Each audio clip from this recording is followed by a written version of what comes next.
the young and the restless spoilers. Oh my god, besties. Welcome back to our channel. Today is Thursday, a beautiful day, but my soul is literally in shambles right now, so grab your iced coffees and strap in. You guys, I am deceased. Stop what you are doing. I am literally shaking. You guys, I cannot even begin to process the absolute, unadulterated cinematic mayhem that just went down on our screens. I am deceased. Send help. My soul has actually left my body and is currently floating somewhere above the Newman ranch. We need to talk about this now because if I hold this inside for one more second, I am genuinely going to spontaneously combust. I was mid-skincare, okay? I had a thick charcoal mask smeared all over my face, and when this specific scene happened, I literally had to yeet my phone across the room, and now there is a massive charcoal smudge on my vintage rug. But I don't even care. The Newman family is officially on fire, and we are sitting front row with marshmallows watching the entire legacy burn to the ground. Wait, backtrack for a second. I missed a step. I need to breathe. Okay, so we all know Nick Newman has been spiraling. And when I say spiraling, I mean he is digging a hole straight to the center of the earth with his bare hands. The addiction storyline has been so incredibly heavy, and honestly, Joshua Morrow is acting his absolute face off. But bestie, be for real right now, Nick is officially on my do not perceive list. He checked out of rehab against medical advice, which is honestly so unhinged. Did I say that yet? Ugh, my brain is mush. Moving on, he is out here hallucinating, having literal fentanyl nightmares at Crimson Lights, and just straight up destroying everything the Newmans have built. And don't even get me started on the vibes at the Newman Ranch right now. It is giving major, we are one inconvenience away from a total collapse energy. The family is so sick and tired of Nick dragging their name through the mud. Like, Victor Newman has built this empire from the ground up, and he is not about to let his golden boy tear it down because he can't put down the pills and the powders. It is a full-blown existential crisis for the Newmans. They absolutely do not want Nick to continue this addiction and destroy the family anymore. The stakes are astronomical, you guys. Astronomical. They are looking at the total annihilation of the Newman reputation. I'm literally hyperventilating right now just thinking about Victor's face during this whole ordeal. You know that specific look Victor gets? The one where his mustache practically bristles with rage and his eyes go all dark and scary? It was out in full force. Victor is genuinely at his breaking point. He has tried everything, and now he is just completely done playing nice. So, what does the mustache do? He turns to the one person who knows a thing or two about the dark side. He turns to Adam. Yes, Adam Newman, the black sheep, the outcast, the one who usually gets blamed for everything. Wait, I'm glitching. Okay, back to the main event. Victor literally assigns the task of stopping Nick to Adam. He looks Adam in the eye and basically says, "Fix your brother." And you guys, Adam immediately steps up to the plate. I am totally living for this Adam redemption arc, or whatever you want to call it. He immediately embraces his role, and honestly, everything starts getting better than ever, because Adam is not going to baby Nick. Adam knows exactly what it takes to survive rock bottom, because he practically bought a vacation home down there during his spider days in Vegas. Oh, hold on, I should have mentioned this earlier, but did you notice the lighting in Victor's office during this scene?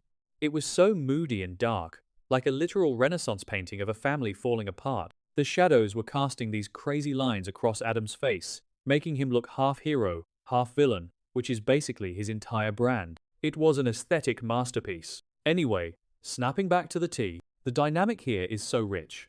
Adam, the brother who always wanted Victor's approval, is now the one Victor is relying on to save the brother who always had it. Cinematic poetry. So, we get to the actual confrontation. And let me paint this picture for you because it is permanently burned into my retinas. Nick is not sober.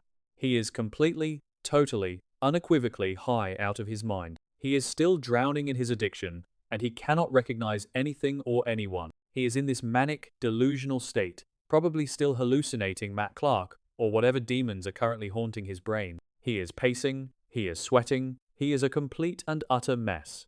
It is genuinely so hard to watch because this is Nick Newman, the guy who is usually the moral compass, and now he is just a shell of a human being vibrating with toxic energy. And Victor is there, and Victor is screaming, like, straight up yelling at the top of his lungs. We rarely see Victor lose his absolute cool like this.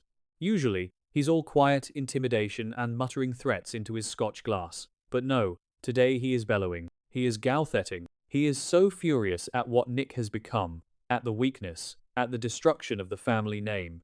The volume was so loud I had to turn my TV down because I thought my neighbors were going to call the cops, thinking someone was actually being murdered in my apartment. Victor's vocal cords were putting in the work, and Nick isn't even absorbing a single word of it. He's looking at Victor like he's an alien speaking a different language.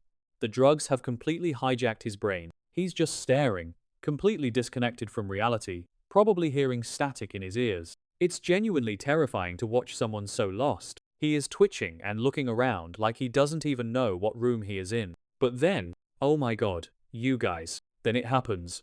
The moment that literally stopped my heart. Adam steps in. Adam, who has been watching this entire train wreck with this look of cold, calculated determination. He sees that Victor's screaming isn't working. He sees that Nick is too far gone for words or logic or fatherly guilt trips. So Adam takes action. He literally lunges forward. The speed, the agility, the sheer unhinged brotherly aggression. It was giving major action movie climax, and I was not prepared for the choreography of it all. Adam punches Nick in the face. I screamed. I literally screamed into my throw pillow. A full-on, closed-fist, jaw-cracking punch right to Nick's beautiful, stupid, drug-addled face. Pow.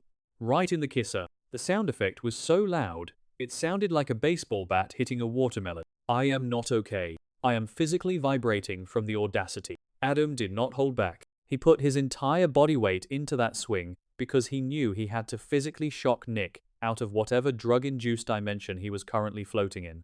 Nick stumbles back, completely blindsided. The physical shock of it is insane. You can see the spit fly, you guys. It was that dramatic. But Adam doesn't stop there. He doesn't just punch him and walk away like a normal person. No, Adam gets right up in Nick's face, grabs him by the shirt collar, and says 3 terrifying words. Wait, what were the words? Let me check my notes because my brain is literally buffering right now. Oh my god. He looks Nick dead in the eyes, with all the intensity of 1,000 burning suns, and he says, "You are done. You are done." Just like that. 3 words, 3 syllables, but the weight of them? Astronomical. It was giving major villain arc going nuclear, but for a good cause. Adam wasn't asking him to stop. He wasn't begging his big brother to go back to rehab. He was stating a universal, undeniable fact. Nick's reign of drug-fueled terror is officially over because Adam has decided it is over. I am manifesting a total dumpster fire by the next update, but right now, Adam is my absolute hero. He delivered that line with so much bass in his voice, I felt it in my floorboards. And how does Nick react?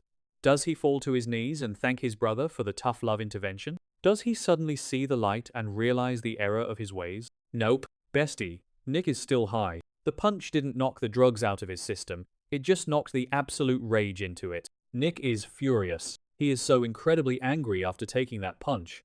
He is practically foaming at the mouth. He touches his jaw, looks at Adam with this feral, wild animal glare, and you can just see the absolute hatred bubbling up in his eyes. Nick doesn't understand that Adam is saving his life. All Nick knows is that his little brother, the family outcast, just decked him in front of their screaming father.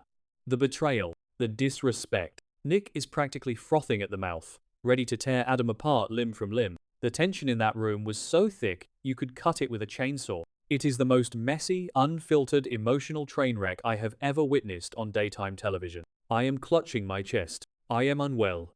These people are my real-life neighbors in my head, and I am spiraling over their choices. Why can't they just go to therapy? Why does it always have to involve physical violence and screaming matches in dimly lit mansions? I swear to you, my blood pressure spiked so high during this scene I might need to send CBS my medical bills.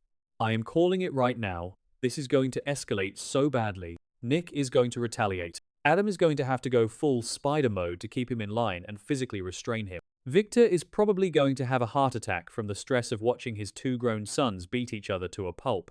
And I am going to be sitting here, smeared charcoal mask and all, eating up every single second of it. Did I mention I spilled my iced coffee during the punch? Because I did. My life is a disaster, but it's nothing compared to the Newmans. Genuinely, I cannot overstate how iconic this moment was. The way Adam stepped up when Victor was losing it.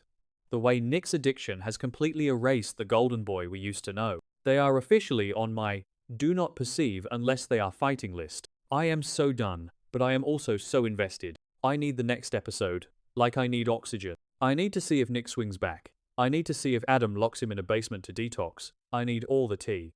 Wait, tangent. Did you see the jacket Adam was wearing? It was this sleek, dark leather thing that just screamed, I am here to do the dirty work. It was so perfectly tailored, it almost distracted me from the absolute family trauma unfolding. Almost. But seriously, the wardrobe department deserves a raise for making Adam look that good while delivering a knockout punch to his own flesh and blood. Okay, I have to go clean up my rug now and remake my iced coffee. But seriously, keep praying for my sanity because this show is breaking me. I am going to be replaying that punch in my head for the rest of my natural-born life. You are done. Ugh, chills. Literal chills all over my body. Send help, send a mop, and send the next episode immediately.